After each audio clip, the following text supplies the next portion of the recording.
यह एक हॉरर कहानी है। द मिडनाइट लेजर, आधी रात का रजिस्टर। यह कहानी एक ऐसे कॉलेज क्लर्क की है जो वक्त का बहुत पक्का था, लेकिन एक रात वक्त ने ही उसका साथ छोड़ दिया। आधी रात का रजिस्टर सिटी डिग्री कॉलेज की पुरानी बिल्डिंग में धूप कम और सन्नाटा ज्यादा रहता था।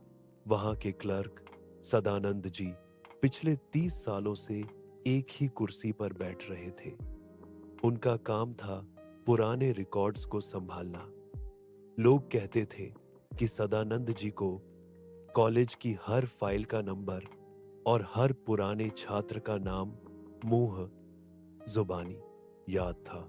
सदानंद जी बहुत नियमित इंसान थे, लेकिन रिटायर होने में अब सिर्फ 2 दिन बचे थे। इसलिए उन्होंने फैसला किया कि वो बरसों से पेंडिंग डेड रिकॉर्ड्स की फाइल को एक बार फाइनल चेक करके अलमारी में बंद कर देंगे। एक खामोश रात, उस दिन बारिश तेज थी। शाम के 7 बज चुके थे और पूरा कॉलेज खाली हो गया था। सिर्फ सदानंद जी अपने केबिन में बैठे एक पुरानी धूल से भरी फाइल पलट रहे थे। केबिन की लाइट थोड़ी थपथपा रही थी। अचानक उन्हें एक अजीब सी ठंडक महसूस हुई। उन्होंने पीछे मुड़कर देखा, खिड़की बंद थी। तभी उनकी नजर एक फाइल पर पड़ी जो उनके टेबल पर पहले नहीं थी। वह फाइल बिल्कुल नई लग रही थी, लेकिन उस पर साल लिखा था 1974। सदानंद जी ने चश्मा ठीक किया और फाइल खोली। पहले पन्ने पर एक लड़के की तस्वीर थी। तस्वीर देखकर उनके हाथ कांपने लगे। वह लड़का उनका पुराना दोस्त था जो 1974 में इसी कॉलेज के हॉस्टल में अचानक गायब हो गया था। फाइलों की चीख जैसे ही उन्होंने पन्ना पलटा, उन्हें किसी के चलने की आवाज आई। टप टप टप। कौन है? सदानंद जी ने चिल्लाकर पूछा। कोई जवाब नहीं आया। उन्होंने दोबारा फाइल देखी। इस बार तस्वीर बदल गई थी। तस्वीर में वह लड़का अब मुस्कुरा नहीं रहा था, बल्कि उसके चेहरे पर खौफ था और उसकी आंखों से काला खून बह रहा था। सदानंद जी ने डर के मारे फाइल बंद कर दी, लेकिन जैसे ही फाइल बंद हुई, पूरे ऑफिस के सारे अलमारियों के दरवाजे एक साथ खुल गए। हजारों फाइलें जमीन पर गिरने लगीं। सदानंद जी ने भागने की कोशिश की, लेकिन उन्हें ऐसा लगा जैसे किसी ने उनके पैर पकड़ लिए हो।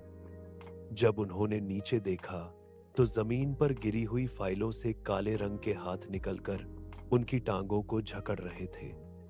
रिकॉर्ड का कर्ज, केबिन की लाइट पूरी तरह से गुल हो गई।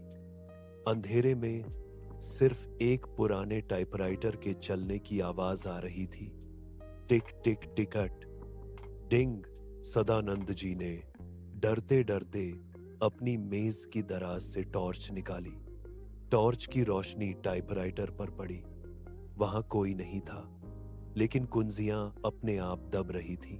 टाइपराइटर पर एक ही लाइन बार बार छप रही थी। सदानंद, मेरा रिकॉर्ड पूरा नहीं है। मेरा नाम मिटा दिया गया। मुझे वापस लाओ। तभी कमरे के कोने से एक भारी और भीगी हुई आवाज आई, तुमने मुझे भुला दिया। सदानंद। सदानंद जी ने पीछे मुड़कर देखा। वहां उनका वही दोस्त खड़ा था, लेकिन उसका शरीर गल चुका था, जैसे वो बरसों से पानी में रहा हो। उसके हाथ में वही 1974 वाली फाइल थी। उसने एक पन्ना फाड़ा और सदानंद जी की तरफ बढ़ाया। एक नया इंद्रज प्रवेश। अगली सुबह जब चपरासी कॉलेज पहुंचा तो उसने देखा कि सदानंद जी की कुर्सी खाली थी। पूरा ऑफिस बिखरा हुआ था, लेकिन एक भी फाइल जमीन पर नहीं थी। सारी फाइलें अपनी जगह पर सलामत थी। प्राचार्य को बुलाया गया। जब उन्होंने सदानंद जी की मेज देखी तो वहां सिर्फ एक पुराना रजिस्टर खुला था। वह मृत अभिलेख का रजिस्टर था। उस रजिस्टर में सबसे आखिरी प्रविष्टि बिल्कुल नई थी, जिसके पन्नों से अभी भी स्याही, इंक की महक आ रही थी। उस प्रविष्टि में लिखा था, नाम सदानंद शर्मा, पद क्लर्क, स्थिति सेवानिवृत्त, हमेशा के लिए। सदानंद जी का कहीं पता नहीं चला। कुछ लोग कहते हैं कि आज भी आधी रात को उस पुराने रिकॉर्ड रूम से टाइपराइटर के चलने की आवाज आती है और कभी-कभी एक बूढ़ा क्लर्क वहां फाइलों को ढूंढता हुआ दिखता है, जिसके पास कोई सर, हेड नहीं होता।